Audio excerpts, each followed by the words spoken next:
जो आज हमारे बीच में नहीं रहे, श्रद्धांजलि जो सभा थी उसके लिए हम सारे समाज के लोग जो इकट्ठे होकर के और जो हमने उनकी आत्मा की शांति के लिए जो प्रार्थना की और सभी ने एक सुर में एक प्रस्ताव पास किया है जो परिवार को जो आज न्याय की बात पूरे मैं समझता हूँ एक बिहार ही नहीं पूरे हरियाणा प्रदेश में हो चाहे कि उत्तर प्रदेश में हो उस परिवार को न्याय दिलाने की बात सभी ने एक प्रस्ताव पास किया है कि दोषी पुलिसकर्मियों को जिन्होंने उस भाई के शरीर को छलनी किया है उसको सीबीआई जांच करवा करके न्यायिक जांच करवा करके और उसको जल्दी से जल्दी फांसी की सजा दी जाए और उस परिवार को आर्थिक सहायता दी जाए। उस परिवार में 3 बहनें जहाँ पर हैं, भाई है, बूढ़ा माँ बाप हैं, उस परिवार को नौकरी दी जाए और तुरंत प्रभाव से मैं कहता हूँ कि आज जो आवाज़ आप देख रहे हो हजारों की संख्या में आप देख रहे हो नौजवान साथियों ने और खास करके हमारी महिलाएं भी वहाँ पर आई, हमारी माताएं बहनें सभी ने एक सुर में जो प्रस्ताव पास किया और जिसकी जो एक किसी जाति विशेष का ना होकर के आप लोगों ने वो वीडियो सुनी होगी, वो 36 बिरादरी का नौजवान साथी जो गरीब आदमी की जो आवाज़ बन करके जो उठा रहा था, जो आज हमारे बीच में नहीं है, जो कि एक भगत सिंह के पद चिन्हों पे चल करके और जो देश की सेवा करना चाहता था, उस बैरी गूंगी सरकार ने मैं कहूँगा कि उस भाई को आज मौत के घाट उतार करके और जो उस परिवार के साथ जो अन्याय किया है उसको न्याय मिलना चाहिए और उसको जल्दी से जल्दी उसको कड़ी से कड़ी सजा मिलनी चाहिए। बिहार का मामला है, आपको इसके पीछे क्या कोई राजनीतिक साजिश लग रही है? हाँ देखिए, एक तो धन्यवाद आपका मीडिया के साथियों। पहले जिस टॉपिक के लिए आज हम यहाँ हुए आज 3 बहुत जरूरत होते हैं इस हमारे उसमें, चाहे वो शहीद भाई भगत तिवारी का हो, मनीषा जी का हो और जो 13 साल की बच्ची के साथ जो गंगानगर में दरिंदी हुई है। हम सारे साथी ये मांग करते हैं कि भगत तिवारी जी का मामला हो, उसने इस 36 बिरादरी के लिए सर्व धर्म के लिए वो आज का आज़ादी के बाद का शहीद भगत सिंह क्रांतिकारी था, उन्होंने हर उस वर्ग की आवाज़ को उठाया और अपना सब कुछ अपने परिवार के पैसे जमीन माँ के जेवरात तक भी उन्होंने बेच के हर उस गरीब की आवाज़ को उठाने का काम किया, सनातन की रक्षा की। आपने उसकी वीडियो भी देखी हो। तो वो व्यक्ति जो अपने आप को भगत सिंह का आइडल मानता था, भगत सिंह को भगवान के रूप में मानता था, उससे प्रेरणा लेके जो हमारे देश के महानतम जिन्होंने बलिदान दिया, जिसने देश की आज़ादी कराई, उसको जो बच्चा आइडल मान रहा हो और वो हर उस व्यक्ति की आवाज़ को उठा के लड़ाई लड़ रहा हो और उसको जैसे जनरल डायर ने हमारे वीरों को भुना था, उसी प्रकार से भगत तिवारी को नियत थे को जब सिलेंडर करने के बाद भी उन्होंने कहा मारो मुझे गोली छाती में मारो। और आपने देखा भी होगा जब सरेंडर कर दिया गया तो उसके बाद इतनी नौबत क्यों आई? यस तो मैं आ रहा हूँ। तो वही तो बात है, जब उसने छाती तान के कहा कि भाई मैं अपनी मांग मेरी मांग मानो सरकार से मांगों को लिए, वो कहा। उसके बाद उन्होंने अपना आपने देखा वीडियो में भी अपना वेपन जो भी उसके हाथ में था फेंका, पुलिस ने उठाया, पुलिस पकड़ के लेगी, 3 गोली वहाँ पे मारी, 2 गोली गाड़ी के अंदर मारी। तो ये आप बताओ, तो ये क्या मर्डर नहीं है? तो हम चाहिए वो अपराधी कहते कि अपराधी था, क्या अपराध उसका रिकॉर्ड उठाओ आज तक, उसका कोई साथी का उनका कर दो। ये सरकार वहाँ के मुख्यमंत्री तो प्रभाव से इस्तीफा दे, मोदी जी से मांग करते हैं और सीबीआई जांच और जो अधिकारी थे उनको फांसी मिले। जहाँ तक जो 13 साल की हमारी बच्ची है, जो बेटी बचाओ बेटी पढ़ाओ का नारा है देश के अंदर, उनको भी दरिंदों को भी फांसी की सज़ा मिलनी चाहिए। और मनीषा जी को जो सीबीआई की जांच होने के बाद भी उसका पिताजी दर की उसका परिवार ठोकर खा रहा है, उसको न्याय मिले, उनको फांसी मिले।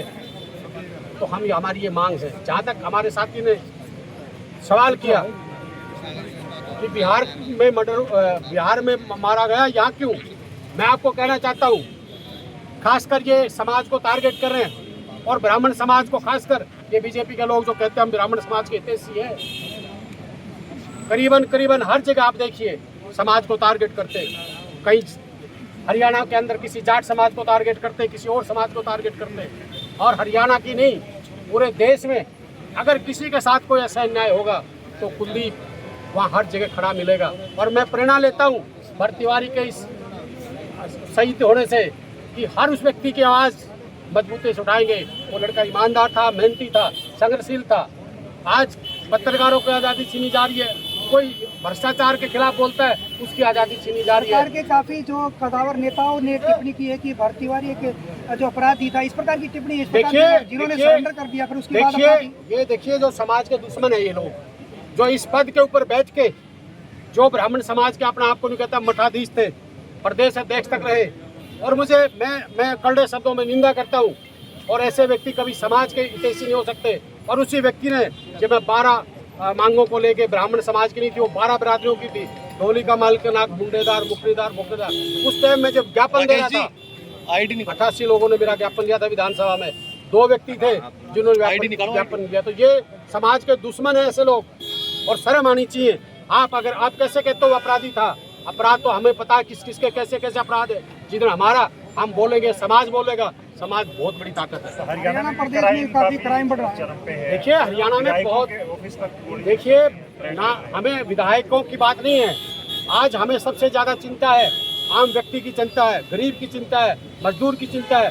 हम विधायक कोई भी हो, हम आज जनता ने चुन के भेजे हैं। अगर हम ये कहें पता नहीं हमें रोज धमकियाँ मिलती है, रोज गोलियां चलेंगी, इस बात से विधायक कोई नहीं डरेगा। और मैं कहता हूं सभी विधायकों से, अगर आप जनता ने चुन के भेज रखे हो, अगर आप अपने प्रदेश के लिए अगर शहीद हो जाते हैं तो हमें कोई गुरु, हमें चिंता है उस हर व्यक्ति की, हमें चिंता है जो देश की कानून व्यवस्था या प्रदेश की कानून व्यवस्था नहीं करते, उसकी हर व्यक्ति की हमें चिंता है। हमें अपने विधायकों की कोई चिंता कुलदीप जी, नहीं, अपनी चिंता है। राजनीतिक प्रश्न है कि रेखा गुप्ता ने जो शैलजा के प्रति अपना स्नेह दिखाया और भूपेंद्र हुड्डा को आड़े हाथ लिया, इस प्रकार की। देखिए मैं ज़्यादा जो आदमी अभी नए नए आए हैं, और हरियाणा के अंदर आप किसी दल को जाओ जिसमें शायद किसी कांग्रेस के नेता को बुरी लगेगी, मैं कहना नहीं चाह रहा था। रोहतक के अंदर जाएंगे, जेजेपी जाएगी तो हुड्डा साहब को कहेंगे, चौटाला साहब जाएंगे दूसरे वाले तो वो हुड्डा साहब को, बीजेपी वाले जाएंगे